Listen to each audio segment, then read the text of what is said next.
मध्य प्रदेश की 28 विधानसभा चुनाव पर होने वाले उपचुनाव में सबसे ज्यादा घमासान डबरा विधानसभा को लेकर देखा जा रहा है। इस सीट पर भाजपा और कांग्रेस के बड़े नेताओं की साख दांव पर लगी हुई है। कांग्रेस के वरिष्ठ नेता रामसेवक बाबू से हमारे एसोसिएट एडिटर अरविंद शर्मा ने खास बातचीत की। ग्वालियर चंबल संभाग में बाबूजी के नाम से जाने जाने वाले रामसेवक जी से हम बात करेंगे। रामसेवक जी सांसद से लेकर विधायक तक रह चुके हैं और कई चुनाव उन्होंने लड़े और चंबल ग्वालियर संभाग में एक जाना माना नाम है, प्यार से लोग उन्हें बाबूजी कहते हैं। रामसेवक, आप समझ सकते हैं नाम में कितना दम है।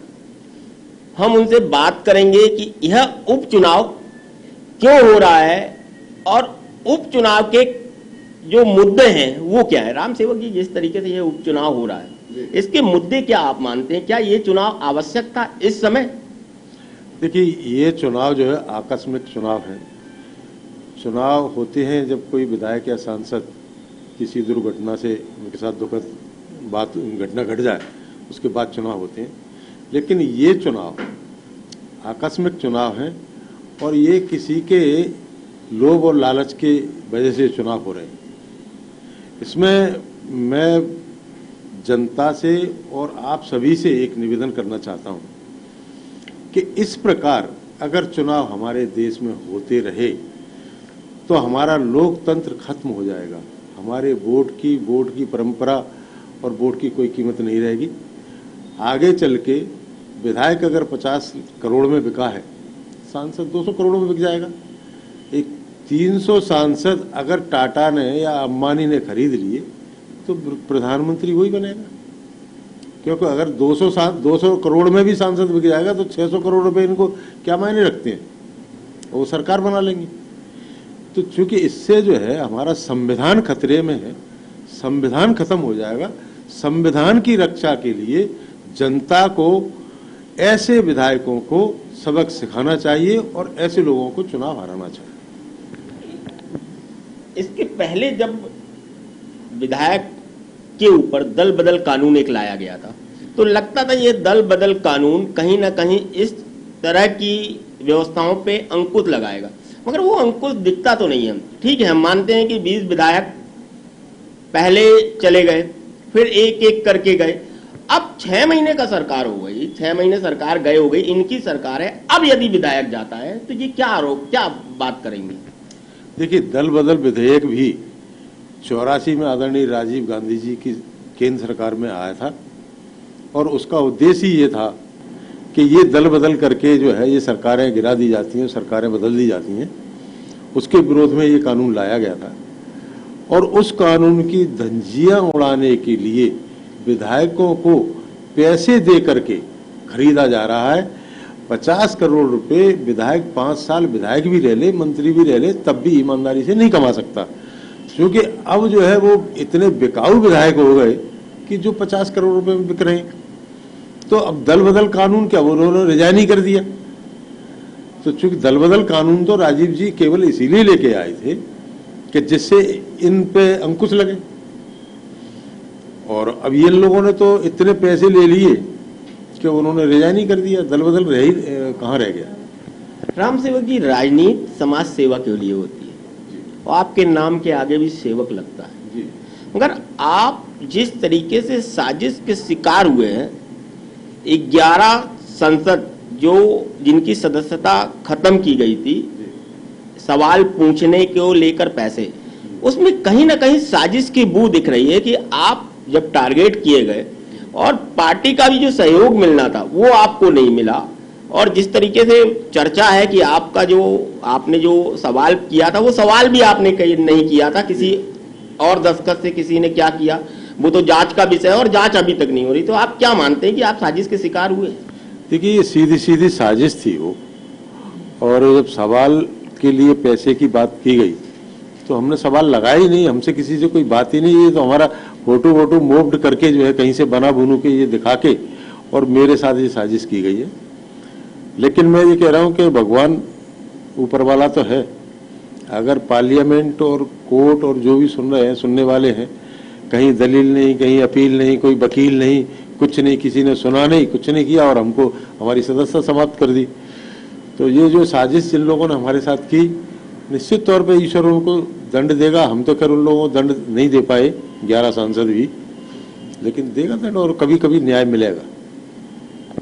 आपकी राजनीति माधवराव सिंधिया के साथ चली है, उनका कहीं ना कहीं आपको समर्थन रहा है। तो ये माधवराव सिंधिया की बात करें, जिस तरीके से एक महल की राजनीति ग्वालियर चंबल संभाग में चलती है, और ज्योतिरादित्य सिंधिया, तुलना तो देखिए नहीं है, बाप बाप बाप होता है और बेटा बेटा होता है, इनकी तुलना तो नहीं की जा सकती है। मगर माधवराव सिंधिया जो करते थे, जो विकास का उनका दृष्टिकोण था, वो कहीं दृष्टिकोण यहाँ पे दिखता नजर आ रहा है।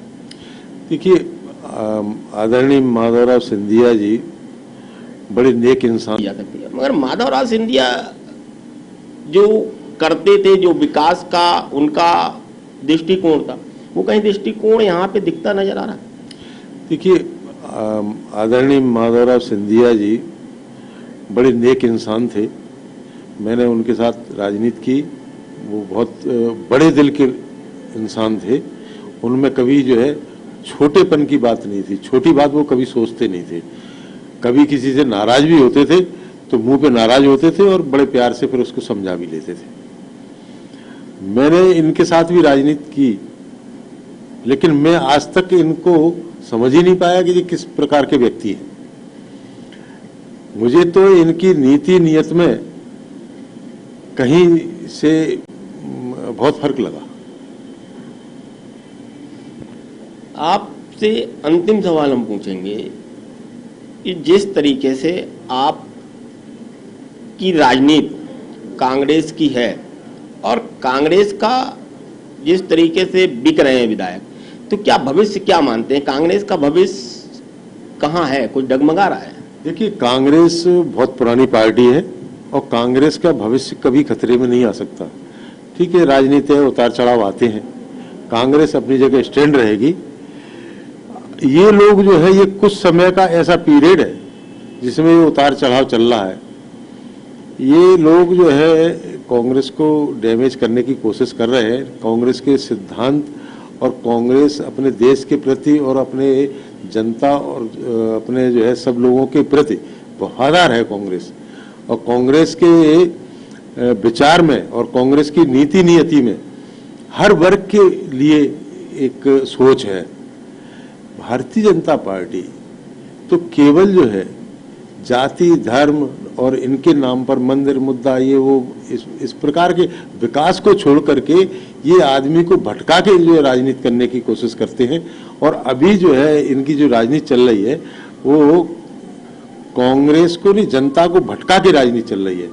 आप लोग बहुत समझदार हैं, आप देश के जो है एक चौथे स्तंभ माने जाते हैं। आपने देश की आर्थिक स्थिति के बारे में विचार किया होगा। अभी जो है मोदी जी जो कर रहे हैं, हमारी जितनी अच्छी संस्थाएं हैं, चाहे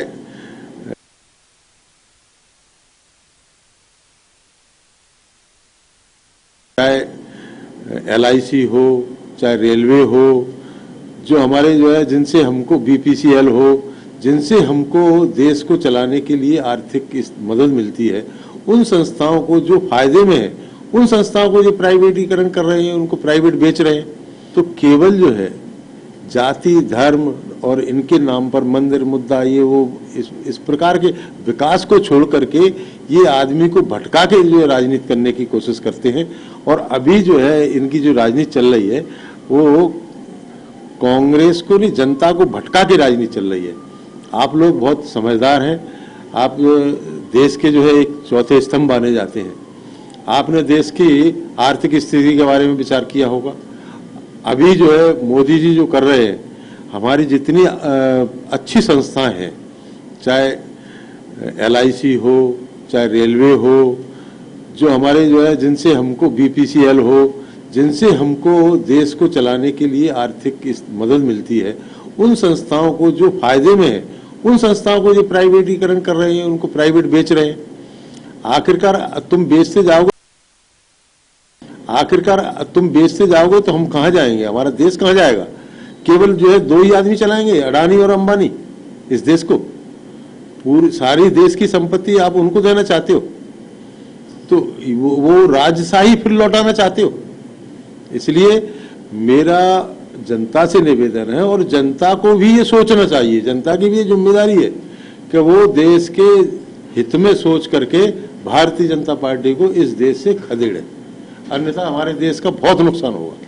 राम सेवक जी, जिस तरीके से यहाँ माहौल है और हम घूम रहे हैं, कांग्रेस के लोग भाजपा में गए हैं, भाजपा वाले उनको बर्दाश्त नहीं कर पा रहे हैं। प्रत्याशी की बात करें तो प्रत्याशी भी कहीं कहीं बोलती है कि दादा नहीं अब दादी की चलेगी, तो ये दादा दादी कौन है? ये हमारे डबरा की लोकल भाषा है, उसमें कुछ कार्यकर्ता जो उनके भाजपा के जो नरोत्तम जी से जूनियर है वो उनको दादा कहते हैं, और दादी अब जो बनने जा रही हैं, अब इनका ये खुद सोचें, मतलब क्या दादी उनके साथ बनना चाहती हैं, किन के साथ बनती हैं वो जाने, मैं उसके बारे में कुछ नहीं कहना चाहता। तो ये थे राम सेवक, जिनको लोग प्यार से बाबूजी बुलाते हैं। तो बाबूजी का मानना है कि जिस तरीके से चुनाव और राजनीति है वो कहीं ना कहीं हमको आपको सोचने का विषय है, सोचना पड़ेगा कि लोकतंत्र खतरे में है। जिस तरीके से विधायक और संसद इधर से उधर हो रहे हैं, तो कहीं ना कहीं ये आगे चलकर लोकतंत्र पे प्रहार है।